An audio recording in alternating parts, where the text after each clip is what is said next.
Good evening, ladies and gentlemen. Michael Silva here. We're now entering into the period of seasonal weakness based off of a 5-year average. We're looking at roughly 20 days of weakness. And there are some other very interesting data points that we will be discussing on today's Stock Market Brief show. Thanks for everyone for hitting that thumbs up on the last video. There was 30% more people that liked that video, so it reached a wider audience. So I appreciate that. Make sure to hit the thumbs up if you like this Stock Market Brief show and you want to navigate the financial markets through the lens of technical and intra-market analysis. Today, we're going to have a lot to talk about, so let's go ahead and get right into it.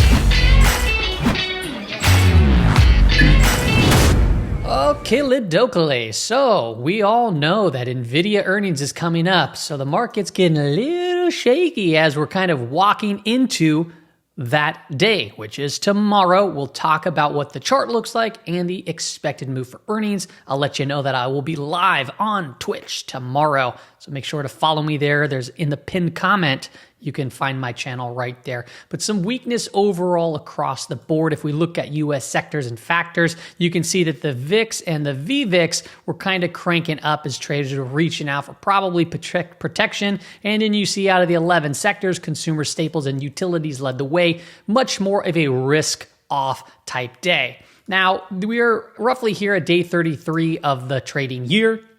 And this is where we move into that period of seasonal weakness to around day 56 based on the 5-year average. So roughly 23 days or so of seasonal weakness. And that's for the S&P 500. And also when you take a look here at the VIX seasonality chart, it's been tracking here rather well too. And we stand right here before the monster move in volatility. But what's going to trigger that? Well, there are some factors taking place that we should just be made aware of, but that doesn't necessarily mean that we have to track this, right? We're in bullish conditions, so we got to make sure that we're approaching the market from both a bullish standpoint and a bearish standpoint, right? A coin has 3 sides, heads, tails, and the edge. It's our job to stay on the hedge and remain unbiased to these markets. Now, as we know, we have Nvidia after the close tomorrow, but today is a little bit shaky. Leading into that is Palo Alto just reported earnings and is down roughly 20% after hours, hidden into a 2 standard deviation, potentially 3 standard deviation move as it stands. Now, as far as the macro standpoint goes, on Wednesday, tomorrow, we do get FOMC minutes as well. So just be aware at that 11 o'clock Pacific Standard Time, those will come out. And just make sure that, when the notes come out, to let the market digest it, because if anything goes into those notes that is somewhat dovish, that could provide, more of a bullish context for the markets. So just be aware that that time when it hits the tape, we can see some volatility intraday. Okay, if we continue on and we look at the Fed watch tool, you can see that there's about an 85% probability as it stands right now that there will be no cut in May. So it's getting stronger and stronger that the Fed will do what it has been saying, that it'll keep rates higher for longer. Going out into June, looks like there's a stronger possibility as it stands for that rate cut. But remember, as the FOMC minutes come out, we can see if this does adjust, if this does change as time progresses forward. But that's what the market is currently pricing in.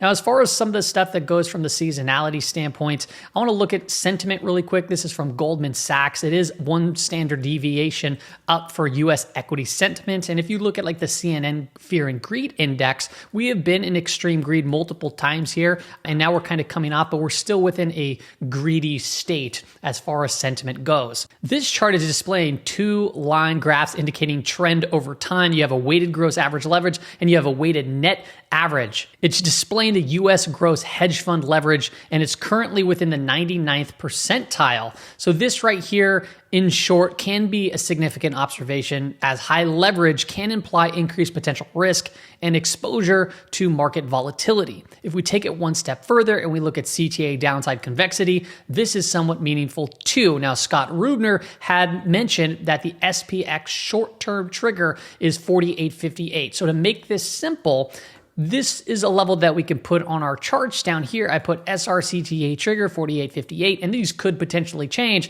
but he suggests that if we get under this level, this is where the momentum traders, the CTAs, right, the algos can really start to see that downside convexity, see more sell side action. If we zoom in right here, this is the 30-minute time frame looking at SPX on, it's the CFDs, so using a 1 day. Now, as it stands right now, I want to point out that we are in negative gamma territory, not by much, but we are in negative gamma territory, and this is where we can see downside selling into downside selling and buy side into buy side. So you get much more volatile price swings, as we kind of saw today as we broke from that level and then we came shot back towards the end of the day. These are the violet swings that you typically see in a negative gamma territory.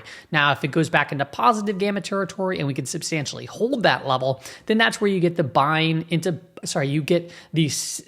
you get selling into the rips and you get buying into the dips, like so, okay, where volatility typically contracts.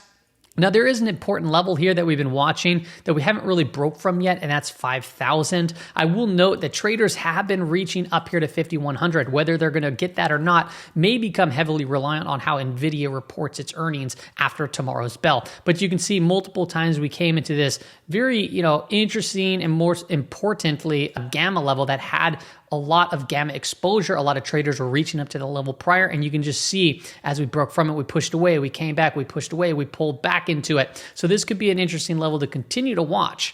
To the downside, I will state that there's not much as far as gamma exposure goes to the downside. If we also take a look at the SPY on the 15-minute time frame, you can see that we pulled into that month-to-date anchored VWAP. We got below here, right? But then today we kind of just floated around that. And you might be looking at this, hey, we could be forming an inverse head and shoulders. Okay, but just be aware that we're now below the declining. It's flattening out right here for the most part, but it is declining a 5-day moving average. So we're in one negative gamma territory, that's checked for the bears, and then we're below a 5-day moving average. That's one. It's again check for the bears as well. So this is not the environment that I personally like for playing breakout trades. I want to see this recover. I want to see price get back above it and start moving higher. As far as the daily expected move goes going into tomorrow, it's roughly right around the weekly expected move. So if you want to download today's chart deck and get these levels on your chart, you can do so. It's in the pinned comment. You get it for free. But 492.74 is the lower weekly expected move. That's for the SPY. We'll go into the Qs. And we'll show the IWM as well, not the expected move for the IWM, but for the Qs. Now, I want to point out semiconductors too. Semiconductors had somewhat of a significant break today. This was one of the worst performing sectors, but it's one of the most important performing sectors based off of obviously Nvidia and how important it is from a mega cap standpoint in the S&P 500 and the NASDAQ 100. But I wanted to call out that we're right here at the month-to-date anchored VWAP. We got below it and we're kind of making a U-turn back, and we're back below, right, the declining 5-day moving average. So if this is somewhat of a bear flag that forms, be careful on a break because we want to pay attention to what's beneath us, and that would be the year-to-date anchored VWAP. So we're taking a little bit of a break here as it stands, but this can shake up very quickly when an Nvidia reports earnings. Now, as it stands on today's close, we're looking at a $76 expected move just by tomorrow when they report. Now, I don't know where we're going to close tomorrow, whether that's higher or low. You want to recheck this level. But as it stands now, $76 could bring us down to around where we had the strength start with Nvidia. And if it does come all the way down there, that's roughly right around the year-to-date anchored VWAP as well. Now, if it goes up, where we can have a very significant move to the upside too as well. But remember, these type of things are very binary, so be very careful if you're trying to trade this. What I like to do, I don't like to trade or make big positions or new positions into earnings, but perhaps if you are like trading intraday, you might be able to trade that while the market's digesting it that next day when the earnings are reported. Now, if we zoom out a little bit further and we take a look at SPY or SPX on the weekly time frame, right now we just have an inside trading day, right? It's the first day of the shortened trading week, which tends to have a lot of volatility given the events that we have. And you can see right here on this specific candle, because we didn't do a weekly recap, it is somewhat of a topping candle, right? We've had, this is like the only red week other than this one. And now we're starting the week a little bit lower, but we're still above that rising 5-weekly EMA. So if we start breaking below the low of this weekly candle or close below it, that means we'd be back below the weekly 5 EMA, which hasn't happened, since over here at this October bottom. We've been above it ever since. So if we do start closing below that, this could mark a potential topping candle. Now, the way that this negates is if we break the high of it, which is roughly at about 50-50. So right now, as it stands, we're just trading within that in overall bullish context. So if we do start breaking down, where can we potentially fall to? I'd say pay close attention to around 4,800. Because if I were to look at a longer term chart and we look at the high right over here, I'm just going to zoom right across and you'll see that this prior area of resistance has never been actually really tested from a week to day perspective. And that could be a potential area of support to watch out for. It's not necessarily that you want to buy this specific dip, but if you see the strength come from that level, that could be an opportunity for a back test and then continued movement to the upside. Other than that, if we do continued weakness, you might want to look at a trend like this, right? Some people might call this a large cup with handle pattern, and we broke out. And then, if we saw some more explosive weakness or, some explosive weakness came in, that could bring us down to, wherever that trend line is while price is coming down, but significantly lower, obviously, than that 4,800.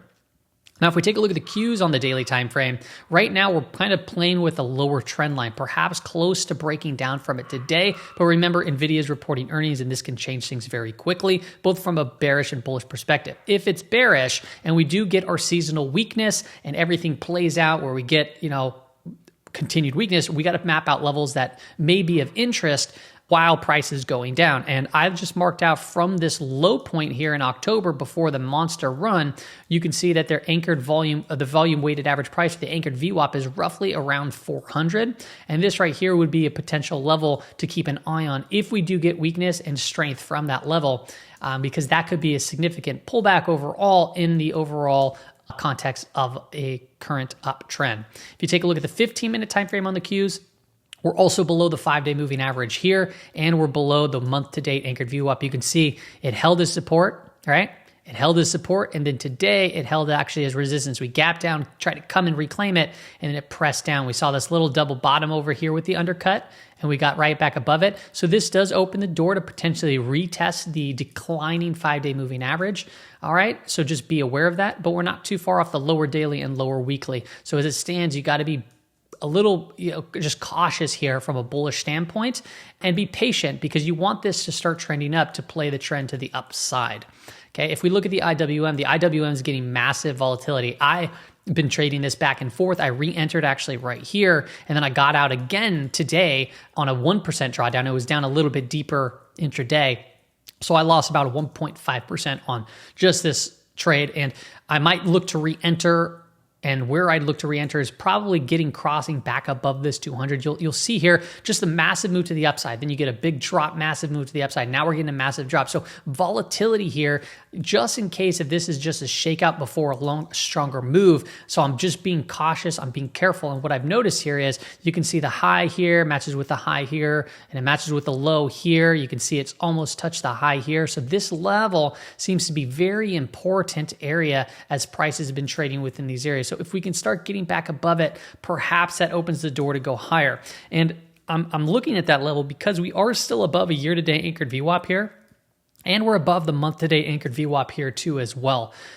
Now, when I look at volatility, RVX, so Russell volatility, you can see that this is at, roughly about a 6-month high. We haven't been this high as far as volatility goes, and you can really see that here just in the charts.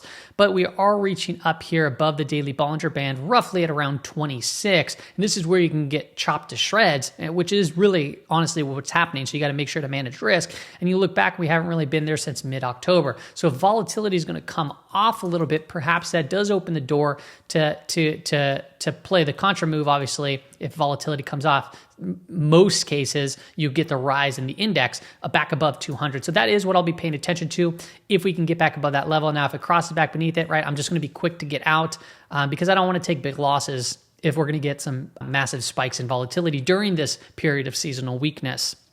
And I want to close off here at the IWM chart on the 15-minute time frame. You can see there was a big gap down, and the IWM tried to make strides today to get back up, but it just was basically flat for the day, and it's right there at the week-to-day anchored VWAP. So really, to be patient here, right, back above 200 would take us back above the 5-day moving average. The 5-day moving average is currently declining, but it is one of the ones that has been trending higher. So this action right here is what drew it down. So if we can get action right back above it, that can be positive. Other people might look at this and say this is an island reversal pattern, and they'd be absolutely right. So I would just like to see price action start to get back above this level, maybe fill the gap, show some, weakness and or some strength or some consolidation, and then continue to move up to the upper weekly expected move. As it stands right now, we are right there, still above the month-to-date anchored VWAP and IWM.